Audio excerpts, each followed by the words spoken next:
Ele nasceu em Vila Velha, morou em São Paulo ainda quando era pequeno, passou pelo Rio de Janeiro e foi morar em Óleo, aqui na região de Piraju, uma cidadezinha bem interiorana, para quem não conhece, aquela área perto do rio Paranapanema. Mas para contar sobre a sua própria trajetória, suas letras, poesias, contos e versos, está conosco no Cama Livre Josmar da Paixão. Vou te chamar de poeta. Pode ser. Acho que é bastante apropriado. Você nasceu em Vila Velha, a sua família é de lá, de Espírito Santo? Família de Minas Gerais, né? Pessoal, família de mineiros. Outra andança, né? Além da sua. Além da minha. E aí foram acabando, embora os pais mineiros, acabando se encontrando em Vila Velha, Espírito Santo. Aliás, eu falei por acaso aqui, confesso, Andanças, que é um samba bastante conhecido, não está apropriado diretamente a isso, mas dá para fazer uma correlação sobre essa questão mutante que você teve dentro de casa. É verdade. Aí eu, de Vila Velha, nascido em Vila Velha, fiquei lá até uns 5, 6 anos, mais ou menos, né? Aí fui para o Rio de Janeiro, né? Fiquei lá também uma média de 5 anos. Depois para São Paulo, capital, também 5, 6 anos, estudei ali e parte da adolescência. Depois fui parar em Óleo, onde tive assim uma adolescência rural, digamos. Já pensou trocar toda essa parte? Você tem memória sobre esse período da areia com a água do mar, a maresia, ou ela acabou ficando para trás na sua memória de infância? Não, é engraçado. Eu tenho uma memória desde quando eu morava em Vila Velha, de bem pequeno, embora de bem 5 anos, mais ou menos 5, 6 anos. Eu consigo lembrar de coisas. Do Rio de Janeiro, onde eu morava, que eu lembro que era um morro assim, né? Chamado Barretos, né? E de lá a gente conseguia ver o cais, os navios ali e tal, né? Dava para ver o mar, aí descia todo mundo, pé no chão, né? Ficava na praia o dia inteiro jogando bola, brincando, né?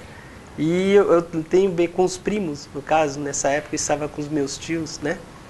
Então tem uma lembrança assim muito boa, né? Se você considerar que você, depois desse horizonte da memória afetiva que a gente chama da primeira infância, você saiu de São Paulo, já estou tirando as duas areias do mar aí, Vila Velha e Rio de Janeiro. Saiu de São Paulo, a selva de pedra conhecida, para ir lá para o cantinho do Canarinho de Óleo. Foi um choque para você, cara? Um choque super radical.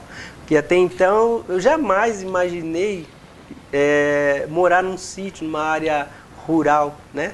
Ali São Paulo, pegando metrô, ônibus, toda aquela bagunça, a rodoviária, morava bem próximo ali. E aquela vida agitada, aquela barulheira toda, e você muda para um sítio, onde tem ali, eu lembro que nós tínhamos 29 alqueires de terra, e meus pais que cuidavam, né, das terras ali. Lembro que lá nós só não produzíamos sal e açúcar. Era economia de subsistência. Exatamente. Porco, galinha. Mandioca. Uma das brincadeiras certamente mandioca, exatamente. E quando eu mudei para lá, aquilo para mim era um absurdo, né? Eu nem sequer passava pela minha cabeça ver uma cobra. Um passarinho para mim era, né? E no virou final, um caçador de cobras. Virei um caçador de cobras. Eu não tinha o que fazer, virou um hobby, né? Eu saía em campo. Vou explorar você um pouco disso, sobretudo para aqueles que estão em casa e são urbanos demais. Como é que caça cobra? Então, isso foi coisa minha, né? Então eu pegava, tinha aqueles vidros grandes acho que minha mãe colocava gordura, aquelas coisas ali, com a tampa em cima. Então eu saía e, localizava ali, por exemplo, cascavel. Cascavel é um bicho que, se ela percebeu a sua presença, ela se enrola, né? Fica te esperando. Né? Esperando pro bote, inclusive. Pro bote, né? Aí aprendi algumas coisas, que o bote era de acordo, era 30% do seu comprimento. Aí mais ou menos eu calculava o tamanho que vinha, coisas assim. A distância para ficar na cobra. A distância para ficar na cobra. E aí o que eu fazia? Pegava 2 forquilhas, ia com o meu vidro embaixo do braço e segurava ela no meio. Aí ela ficava ali. Aí eu procurava... Na distância, na para evitar o bote. distância segura. Travava ela. Na sequência eu ia procurando pegar a cabeça. Aí travava a cabeça. A partir daí eu ia, pegava com a mão, aí tranquilo. Mas quem falou no começo para eu acostumar com isso? Aí virou uma loucura depois. Você pegaria seus filhos com a tua idade de adolescente, com 2 forquilhas, um potinho na mão e levaria lá para pegar a De cascavel? jeito nenhum. De jeito nenhum. Aí eu armazenava, fazia o furinho na tampa, colocava no vidro. Aí inventei de pegar aquelas lajotas de chiqueiro de porco, forrava, colocava uma embaixo aqui dos lados, colocava água ali, uma bacia de água grande, e cobria uma parte de vidro e ia alimentando elas. Como? Como é sítio, você tem ali ratos, você tem rã de monte. Seus né? pais sabiam? Escondido? Ele era escondido isso aí. Quando minha mãe ficou sabendo, nossa senhora, ficou doida. E quanto tempo você ficava ali criando? Então, eu procurava colocar separado deles onde eles não viam, né? Sim. Então, tipo, 1, 2 vezes por dia eu ia separando, com as mesmas espécies ali que eu ia encontrando. Tinha uma caverninha na beira da mata, onde eu guardava as coisas lá que levava. Exatamente. Fazia viveiro de borboletas, né? Então, Depois, cada um... Só depois de adulto fui saber que a borboleta só tem 15 dias do ciclo de vida. Aí eu não entendi por que ela morria tão rápido. Então, aí eu me lembro que com a cobra, o primeiro contato que eu tive, eu tinha era uma surucucu campeiro, falava lá. Ela estava enrolada assim perto de umas canas. Quando eu avistei aquela, ela não era grande, mas ela se agigantou, eu conto no livro, ela se agigantou de tal forma na minha cabeça que que eu fiz? Eu fui lá embaixo, peguei um palanque, esse de cerca, vim com ele nas costas para matar a cobra. E aquilo era um absurdo aquilo, né? Hoje eu penso, e que coisa maluca. E o pior é que eu matei a bichinha. Matou. Matei. E eu batia nela, enquanto ela dava aquela mexidinha, eu estava socando ela, quase morri junto, de tanto cansaço, né? Ali, com a coisinha. Aí depois eu fiquei... Você passa a ter até carinho pelo bichinho, você sabe que você que apresenta perigo. Você caçou passarinho? Cacei muito, de estilingue. Rolinha? Já tem uma espingarda, rolinha. E comia. Para comer. Para comer. Um pouco de economia de subsistência. Exatamente. A memória afetiva sua de infância, então, é mais desse período de óleo? Mais o período de óleo. Foi, acho que, o período mais rico, digamos assim, em conhecimento até, no dia a dia. Até então, parece que eu não valorizava tanto. Cara, você tem a mistura aí de capixaba com paulista, com carioca, mineiro. Então, mas eu ia chegar lá no mineiro. Nem precisava dizer que você tinha a raiz anterior de mineiro. Verdade.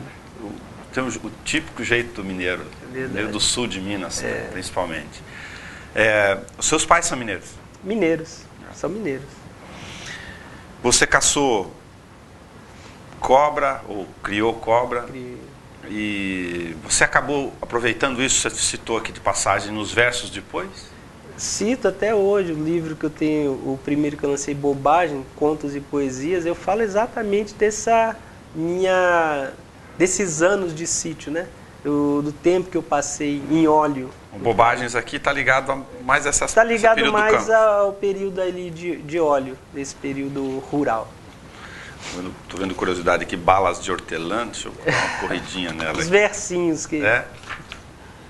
Chupava bala de hortelã? Bala de hortelã. Você usava o pelote de mamona com...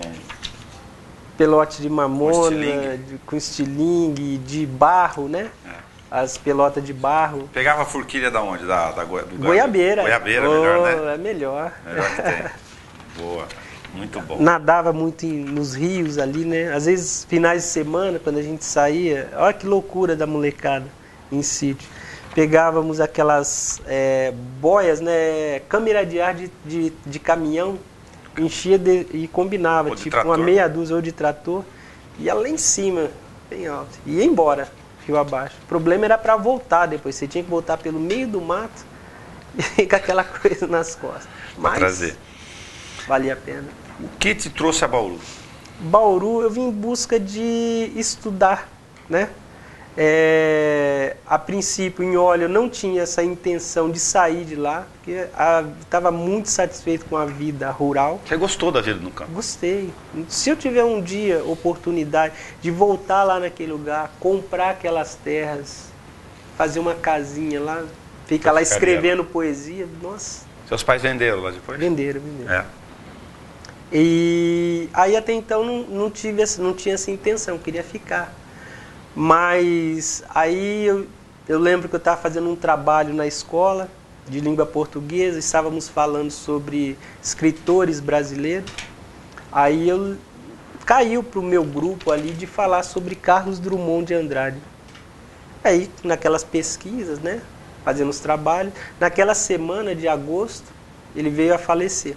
Aí que eu vou fazer um parênteses para você, por uma questão de roteiro, que a morte do poeta Carlos Drummond, de certa forma, fez você nascer para a leitura. Exatamente.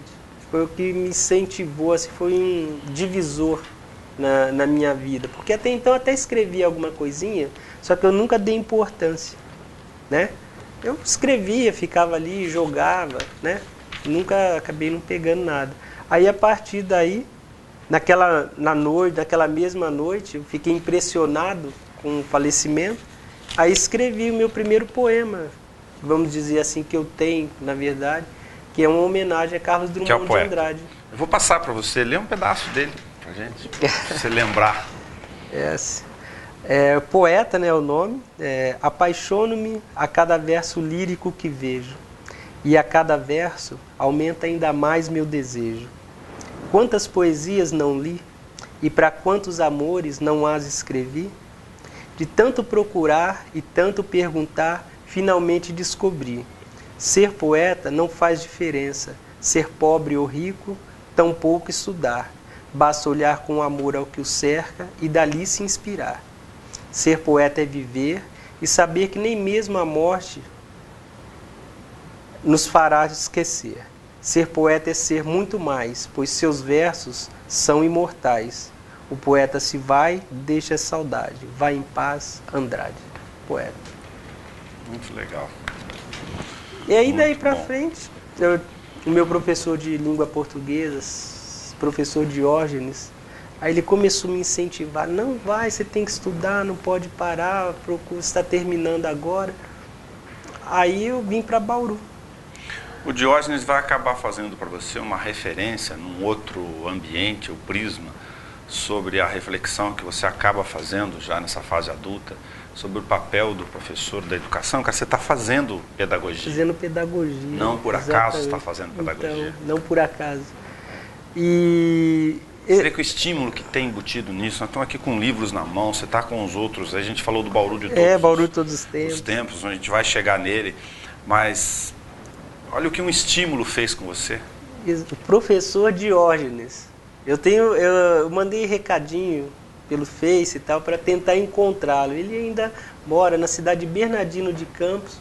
Qualquer final de semana eu vou procurar ele na cidade de Bernardino. Preciso levar esses livros para ele. Tudo isso aqui é... Você está em Bernardino, eu vou te ajudar. Vou falar no ar aqui. Vou convocar o João Jabur, que é de Bernardino. Mora na infância, tem irmãos lá. Na hora que a gente terminar a entrevista aqui, vou achar o Diógenes. Professor Diógenes. Pessoa magnífica. Isso aí eu acho que seria... Ele sabendo disso, eu penso o quanto que isso não deve causar um prazer, uma alegria para ele saber que todas aquelas sementinhas que ele plantou tá dando fruto. Faça isso por homenagem ao papel da questão do professor. A pedagogia que você está fazendo hoje, fazendo outro recorte aqui, ela está ligada a esse sentimento seu com a questão da educação? O que te despertou? Não, também.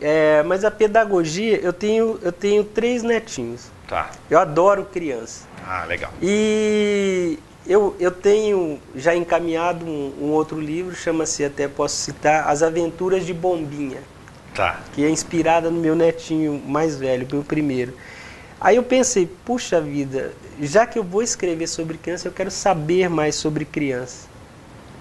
Eu estou voltando a estudar, eu ia começar fazendo letras primeiro, né? Falei, não, vou fazer pedagogia, que está atrelada a letras ali, e eu vou dar sequência. Mas é mais por isso, para conhecer esse mundo infantil, ter mais bagagem, ter mais Entendi. proximidade com a realidade infantil. Até. O fato de você gostar muito de criança, mas outra curiosidade, jornalista é curioso o tempo inteiro. O Bombinha aí é das bombinhas de sítio ou é um apelido? Então, Bombinha de festa de... Porque ele é muito espoleta. Legal. Ele é muito levado, que a gente chama de espoleta. Curioso demais. Ele parece uma bombinha, que ele estrala, ele fuça em tudo em casa. Vou. Eu tenho um tanque, pra você ver que eu não me desliguei do sítio. No meu quintal, tem um quintal bem grande e eu tenho um tanque de peixe. Eu tenho uma palmeira Sica que faz exatamente 27 anos, quando eu entrei, 25 anos, eu plantei ela no meio do meu quintal, bem no meio. Tá. Ela tá uma árvore enorme. Opa. E em volta eu fiz um tanque de peixe. E eu tenho lá as carpas. Nossa, as crianças, os netinhos vão lá e eles ficam loucos com aquilo. Aí tem os cachorros, que adoram animal também, né? E plantas, muita planta, orquídeas, eu gosto de cuidar de orquídeas. Ensina eles a fazer o pelotinho de barro. E ele é muito levado. Às vezes a gente vai em festinha de São João, né? Aí ele vai em casa e sempre vai comigo, faz bigodinho e tal. Aí fica lembrando dos tempos de criança. Você saiu de...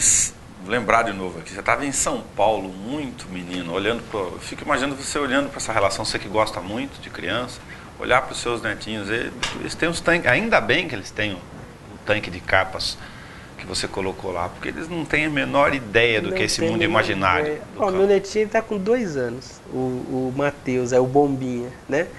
E você deixa o notebook, ele vai, ele liga o notebook, ele consegue navegar, ele entra lá na internet e põe lá no Ben 10, que é o desenho que ele vai ficar assistindo.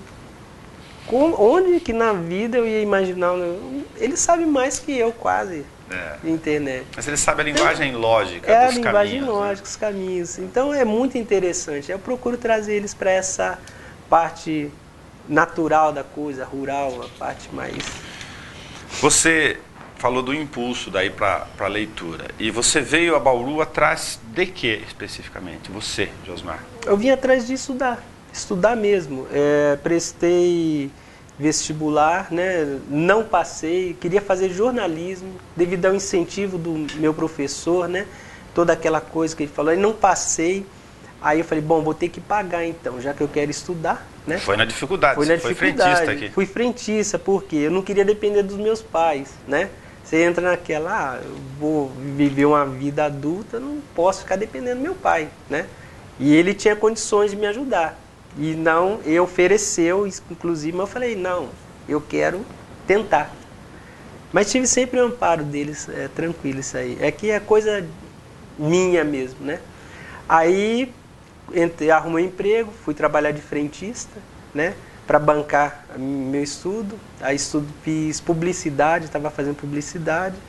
Aí tive a minha primeira filha. Aí não tive condições de bancar o estudo, aí tive que parar. Aí na sequência veio o segundo, dali a pouco veio o terceiro, e aí agora que eu estou voltando. Duas moças. Eu voltei. 2 moças e um rapaz. E um moço. 24, 23 e 20 anos. Exatamente. Todos casados, aí com os filhinhos. Os 3 casados? Os 3. Eles gostam de ler também? Cara, o bacana, a minha filha mais nova, a Amanda, ela está fazendo pedagogia na USC, né? E ela está terminando, no ano que vem agora ela já se forma, no ano que vem. E é a que se direcionou. Vinícius é mais na parte de informática, técnica de informática. A Aline, por ela ter os filhinhos, ela está fazendo enfermagem e teve que parar também, tá cuidando da família. Mas ela volta, dá tempo. Tá, o teu primeiro livro foi Bobagens? Bobagens. Você recupera essa história do sítio em forma de contos e poesias. Forma de contos e poesias. Tá, isso era um hábito seu? Você tinha um caderno, ia escrevendo a época? Foi do período pós-sítio? Era no mesmo instante em que você estava lá em Óleo? Então, eu sempre escrevi. Desde muito pequeno, eu sempre gostei de rabiscar. Desde que eu entrei na escola que eu aprendi a escrever, eu gostava de fazer versinhos. Né? Mas só que eu nunca dei importância a isso. Eu escrevia, jogava o caderno fora, fazia os versinhos, jogava. Aí foi a partir dessa época que eu vim para Bauru que eu fui tomar consciência. Falei, puxa, vou tentar recuperar o que eu joguei fora, né, reescrever. Aí eu fiz o Bobagens, que eu encaro como tudo aquilo que eu vivi, aquelas coisinhas, bobagens de criança, coisas simples, bobagens. Coisas simples para alguns, mas cheios de informação. Se olhar o universo, o cultural, o ambiente, em que você aprendia. Você acabou depois transformando a poesia em algo palatável para você. Eu digo, se inscrever para concursos. Exatamente. Aí eu passei a levar a coisa a séria, como se diz, né? Aí eu me inscrevi num concurso, acho que foi ano passado. Tirei em primeiro lugar, foi o primeiro que eu me inscrevi também. De tanto a minha esposa surgiu a oportunidade, ela e um amigo falaram, não, vai, escreve, faz um poema e manda. Tá. Aí falei, tá bom. Mas é tipo aquilo, você não tem, eu não consigo escrever, se você me der um tema, eu não vou conseguir fazer ele do jeito que eu gosto. Tem que ser algo natural. Aí eu acordei... Tem que ser inspiração espontânea sua que vai surgindo. Eu tenho um hábito de acordar de madrugada, eu acordo com um estralo, eu vou lá e escrevo. Esse poema surgiu assim. Então eu deitei com uma ideia, falei, puxa, eu precisava fazer um poema mesmo, tá, vou fazer. Estralo no seu glossário aí dos tempos de óleo, para pegar em pedagogia, como informação, pode virar insight. É um insight, é uma ideia, né? Escreve com G. E aí eu deitei, eram umas 2 horas da manhã, eu acordei, ela falou, o que foi? Eu falei, preciso escrever. Aí fui ter um mini escritóriozinho em casa, né, que a gente montou os filhos casaram, sobrou espaço, você faz escritório, você faz quarto de visita, né? Aí eu fui para lá e escrevi. Aí voltei, deitei. No dia seguinte à noite, fui trabalhar, aí eu concluí e mandei, deu tempo. É sobre o tempo, aliás. Sobre o tempo. Você falou deu tempo, eu tô aproveitando, tá, deixa. Sobre o tempo, aí sobre o tempo que nós perdemos no dia a dia, na verdade, né? Então você perde tempo no semáforo, são coisas pequenas, dizem que o dia tem 24 horas, né, claro, você trabalha 8 horas, dorme 8 e se diverte as outras 8, né? E a gente nunca consegue fazer isso, a gente nunca consegue, tudo se transforma em trabalho. Muitas pessoas não conseguem nem dormir às 8 horas, dormem ainda menos, né? Eu conheço, tem amigos que moram em São Paulo, inclusive, que levanta 4 horas da manhã para entrar às 6, 7 horas, olha quanto tempo perdido. Né? Para tirar leite na mangueira. Exatamente. Meu pai também era. No sítio eu levantava 4 horas, tirava leite, né? Dava 6 horas, o caminhão do leite passava e levava, né? E era todo aquele tempo aproveitado. Você aproveitava todo o tempo do mundo. Você tinha como fazer. Aqui você perde no semáforo, você perde na fila do banco, de supermercado. Onde você vai, você perde tempo. Então, se você juntar tudo isso, você acaba aqui não descansando, não aproveitando, não passeando, não dando uma qualidade de vida, não tendo uma qualidade melhor de vida. Só para aproveitar a citação, que a gente fez uma matéria específica, ela acabou entrando no livro Bauru de Todos os Tempos, em homenagem ao aniversário da cidade. Em homenagem ao aniversário da cidade. Porque eu fiz aqui pensando na cidade, pensando no nosso dia a dia, por isso que eu coloquei no livro. Tudo é poesia. É um texto que fala do quê? É aquele cara que pensa em ver, que tenta ver poesia em tudo. Tudo que você faz, um cachorro na rua, um animal, qualquer coisa que você vê, você pode transformar isso em poesia. Você pode fazer uma crítica em forma de poesia. Você pode elogiar em forma de poesia. Tudo é poesia. Então, tudo Seus temas são mais emocionais, não tem como... Quer dizer, não são emocionais todos. Né? O tempo, por exemplo, tem características de outros elementos junto. Sim, eu acho que está bem dividido. Emocional e, assim, crítico até, de alguma forma. Tem um poema que eu falo, chama-se O Meu País. Fala, o meu país de tantos marginais. Corrupção, política, polícia e ladrão, cheio de rugas, coberto por luvas e uma face artificial. De onde vem essa herança marginal? E ele caminha. Essa daí tem Um que eu fiz para Bauru é uma crítica à política, à parte de governo de um modo geral, né?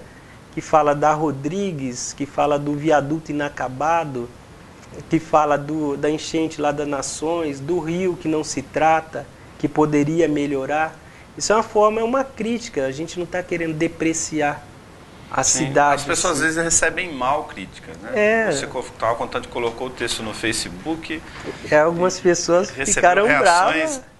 Inesperadas. Não acredito que vem falar mal de Bauru, não é nem bauruense, fica falando, não é. Bobo. A gente tem que criticar. Eu estou criticando em forma de poesia. Tem gente que está criticando, vandalizando tudo, quebrando tudo. Né? É diferente. E o universo da crítica. O universo da crítica independe do lugar de onde você nasceu. Acabou. Então são coisas que a gente vai... É uma forma de ajudar, de melhorar. Se a gente não fala que não está bom, não vai melhorar. Não tenha dúvida. A crítica é um elemento presente nos seus versos. Presente. Ele está dividido aí no emocional e na crítica. E a crítica. Tá. Eu ia pedir para você, cara, ler...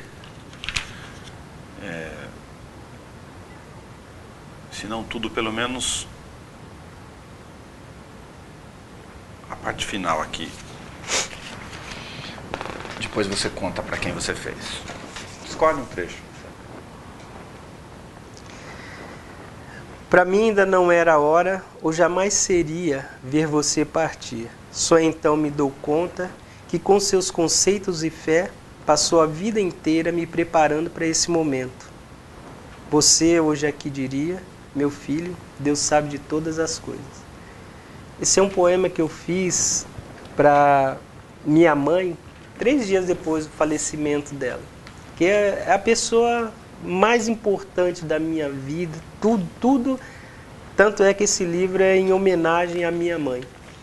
Então, eu penso que foi uma forma de me confortar dessa perda muito grande. Até hoje eu me emociono muito, fazem 2 anos apenas, né? E é tudo tão recente.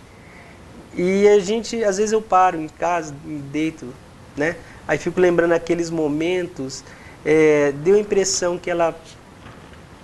Dá a impressão que, como diz Carlos Drummond de Andrade, mãe não deveria morrer nunca. Tem um verso dele, um poema que fala, mãe não deveria partir nunca, né? Então, é uma coisa que dá a impressão que ela passou a vida inteira nos preparando para aquele momento de partida, mas ninguém consegue se conformar com isso. Principalmente que é tão próximo. Então, minha mãe era minha confidente, minha amiga, tudo, não tinha nada, absolutamente nada que ela não ficasse sabendo de mim.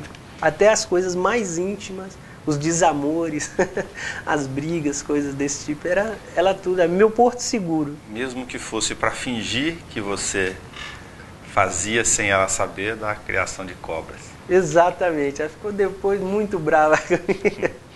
Aí eu soltei as cobras, deixei elas embora. Que legal, legal.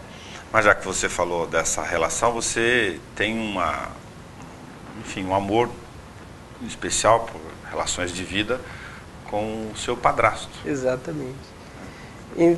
Eu tenho até um poema aí, chama-se Meu Último Suspiro, que ele estava no hospital, no último dia dele no hospital, num momento assim bem íntimo dele com a minha mãe, ele estava falando baixinho já, todo entubado.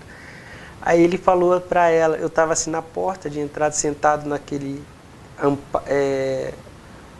escadinha, e ali quietinho, né, e ela com ele ali, cuidando, passando a mão na mão dele, né, todo aquele carinho. Ele falou, ó, mulher, vê se quando eu morrer, você não arruma outra e põe lá em casa não. Se quiser, você pode até arrumar, você não é obrigada a viver sozinha, mas vai arrumar longe daqui. Mas não traga nunca para dentro de casa, ficar com nossos filhos. Simbologia do que ele comentou. Aí, naquela mesma noite, eram umas 3 horas, aí eu já pensei em alguma coisa, ficou aquilo fervilhando a minha ideia. Aí à noite ela chegou, estava dormindo, aí bateu no meu ombro, foi falar, eu já comecei a chorar, já imaginei, né? Aí 2 dias depois eu escrevi esse poema. Vou ler ele aqui. Quando eu me for deste mundo e tu não puderes mais viver tão só, permito-lhe que vá bem longe, encontrar alguém que te faças feliz, tanto quanto te fiz. Peço-te apenas que não tragas jamais para se deitar no mesmo leito que ao teu lado deitei-me um dia. É o que foi a maneira que eu achei de transformar aquelas palavras, aquele momento foi um momento muito lindo, um momento muito íntimo nesse poema. Então ficou marcado demais, aí Deus me iluminou e eu escrevi. Se você não escrevesse versos, você faria o quê? Nossa, escrever verso é uma forma de extravasar, dá a impressão que você está com o peito cheio, aí você escreve, você fica aliviado, entendeu? De repente você se indigna com alguma coisa, você vai se transforma em verso, num conto, né, numa crônica. E o verso é uma forma de extravasar. Aí quando você termina, você vê pronto assim, aí você tem aquele alívio, aquele contentamento. É fantástico. É uma catarse? Também? Também. Também. Josmar, muito obrigado por você ter vindo aqui, conversar um pouco sobre os versos. Lógico que a gente escolheu alguns aqui, os significativos, com certeza, a questão do papel da mãe, mas sobretudo para falar sobre leitura, poesia, escrever algo, infelizmente, muito distante da qualidade do ensino, do dia a dia da moçadinha eletrônica que fica pendurado nos computadores. A era virtual, né?